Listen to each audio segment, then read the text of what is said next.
Hi, how are you? Welcome to Mel's Mindful Moments. There's a lovely saying, one of my favourites. Knowing others is intelligence. Knowing thyself is true wisdom. My whole life I have had an interest in anything that can help us know more about ourselves, in learning more about my inner mind, my inner workings. I've always loved anything like a psychometric test, personality tests, individual astrology charts, numerology, readings, meditation, going within, life experience. All these things help give a little extra piece of the puzzle to learning more about myself.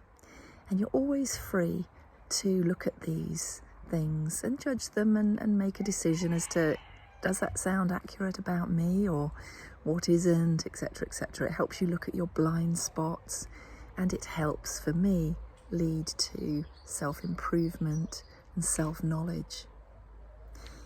Now, I've also found that I love reading autobiographies, watching films, documentaries about people's lives, their whole lives, because what I find is, in watching them and seeing their whole life laid out, is I'm able to see what their, if you like, their life theme was, or what were their main challenges that they were here to learn about. And that again has always helped me to add to myself of looking at what my purpose is, what my themes are, what my challenges are that I'm here to overcome and experience. So what I've also found is, so for example, I was watching one the other day about Patrick Swayze, who I have to say was one of my heartthrobs when I was younger. And what was interesting was showing somebody who achieved on the outside, to the outside world, such great things.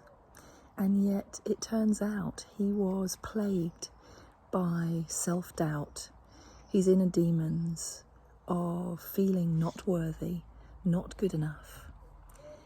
And I thought, so we can look at somebody and think they're doing better than us. They seem to have it all sorted. They're achieving it.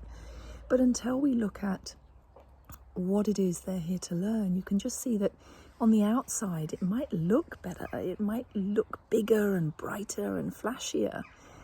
But it actually reflects that it could be one of the same lessons, the same challenges that others of us are also attempting to learn in our way, in our lives, which is why I always say it's important not to compare ourselves to others, because you never really know what's going on behind closed doors, so to speak. So I feel that once we know more about ourselves, and I feel it is an endless journey, I feel it's a lifetime journey to learn about ourselves.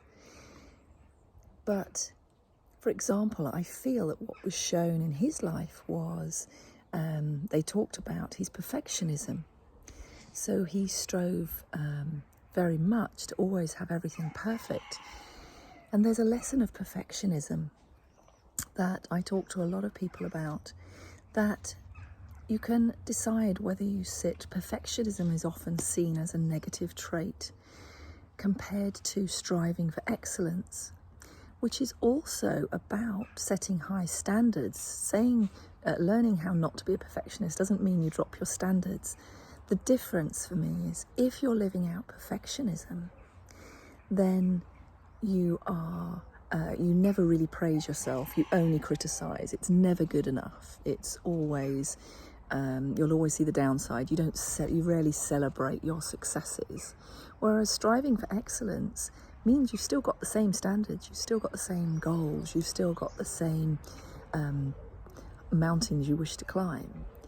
But when you do, or when you reach parts of that journey, when you reach certain milestones, you will celebrate, you will pat yourself on the back, and then you will review and see what maybe could have been done better, or change, or how to move forward.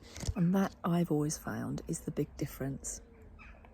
So the more I find that we find out these things, the more we find out what our challenges are, how we tick, what makes us tick, what are our blind spots, then we have, I feel, more chance to find peace within.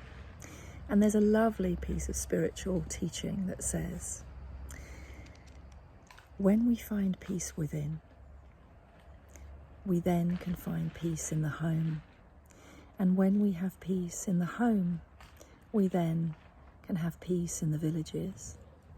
And when we have peace in the villages, we then have peace in the countries. And when we have peace in the countries, we then can have peace in the world. And for me, could there be anything more wonderful to create? So I feel if we all spent more time looking within, working with what is within us, working, with what's in our own sphere of influence, rather than what is within others, and focusing all the time on what our neighbours are doing, our friends are doing, others are doing.